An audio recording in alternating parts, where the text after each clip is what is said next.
평소와 마찬가지로 동부 컨퍼런스 메트로폴리탄 디비전 먼저 보겠습니다. 우리나라 시각으로 1월 17일 월요일 경기 종료 기준이라는 점 참고 부탁드립니다. 순위 순서대로 한번 가볼까요? 1위 뉴욕 레인저스 1위로 올라왔습니다.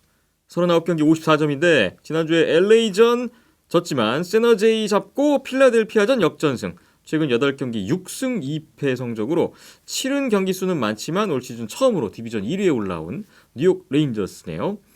캐롤라이나 허리케인스가 승점 52점으로 뒤를 따르고 있습니다. 콜럼버스전 0대6 대패를 했는데 밴쿠버전 승리가 있었고요.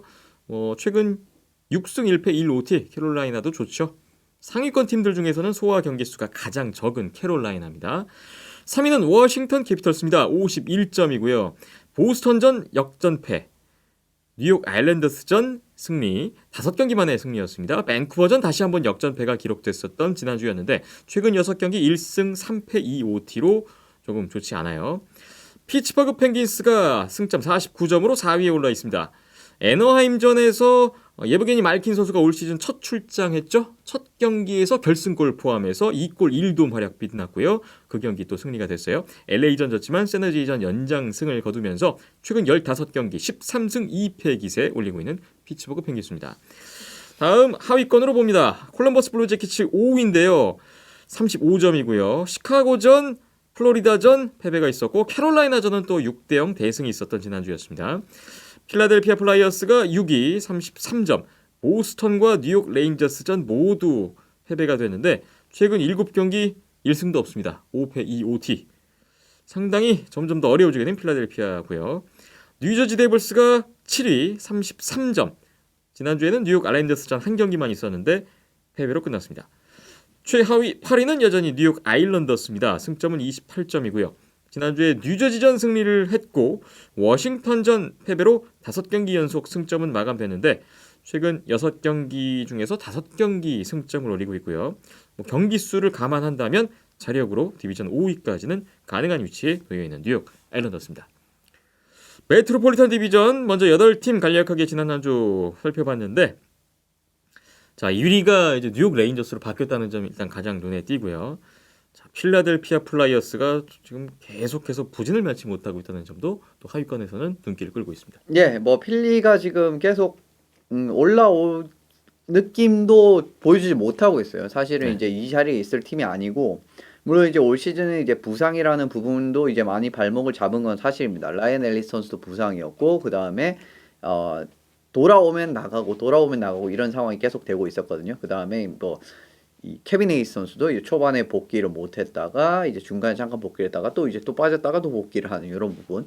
쿠트리에 선수 뭐 코로나라든가, 그다음 지루 선수도 이제 최근에 코로나에 빠졌다가 최근에 또 복귀를 한 부분이 있고요. 이런 느낌에서 주축 선수들이 계속 이제 부상으로 빠지는 이런 부분도 있었습니다만은 전체적으로 저는 필라델피아가 이제 제대로 된 힘을 전혀 이제 발휘하지 못하고 있다라는 부분, 최근에도 굉장히 역전승을 패를 많이 당하는 부분, 이겨야 되는 경기를 전혀 잡지 못해요. 이제 세너제이전 대표적이었고 레인저스전도 이길 수 있는 경기를 이제 마지막에 또 이제 역전을 당하는 이런 그림 자체가 계속 반복이 되고 있는데, 그만큼 지금 필라델피아 수비진 자체가 이제 믿음직하지 못하다라는 부분을 말씀을 드리고 싶고, 네. 여전히 그러니까 작년에도 이제 문제 실패적인 부분은 이제 필라델피아 수비진이 이전만큼 이제 경기력을 보이지 못한다라는 부분이었고, 작년에는 어떻게 보면은 젊은 선수들 위주로 수비들이 짜져 있었기 때문에 그런 부분에서 약점이 나온다라고 이제 결론을 귀결하는 부분이 있었습니다만은, 올 시즌 필라델피아가 다른 선택을 했거든요. 베테랑을 상당히 많이 영입을 하면서 주축 자원들을 많이 이제 그 탈바꿈하는 이런 선택을 했단 말이에요. 물론 이제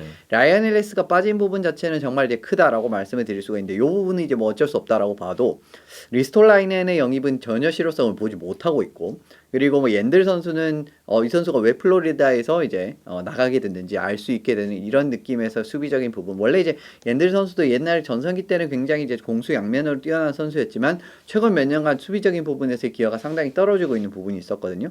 그럼에도 불구하고 필라델피아가 영입을 했기 때문에 이 부분이 어떻게 해결이 되느냐를 봐야 되는데, 결론적으로는 플로리다 마지막에서의 그런 수비 지역에서의 좋지 않은 모습만 필라델피아에 반복이 되고 있는 그런 부분이 지금 있기 때문에, 올해도 말씀드렸듯이 지금 수비진에 대한 불안, 이 부분이 전혀 해결이 되고 있지 못한 상황입니다. 그렇기 때문에 지금 또 좋지 않은 이런 흐름으로 넘어가고 있고, 팀 내 이제 어떻게 보면은 원로격이라고 할 수 있는 바비 클라크 씨가 얼마 전에 이제 피츠버그 펭귄스의 GM이죠. 예, 론 헥스톨 씨를 공개적으로 저격하는 요런 이제 네. 발언까지 했습니다. 그러니까 우리는 놀런 패트릭을 뽑을 게 아니라 뽑고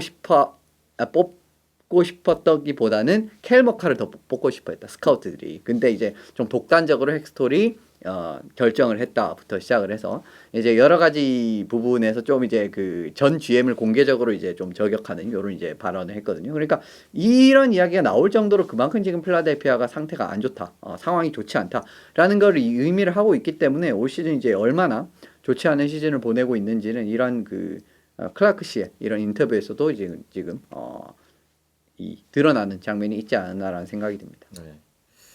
지난 시즌에도 이현숙 기자님이 계속 필라델피아를 좀 상위권으로 기대되는 팀으로 분류하셨다가 네. 나중 가서 이제 내려놓고 포기하는 상황이 왔었는데 네.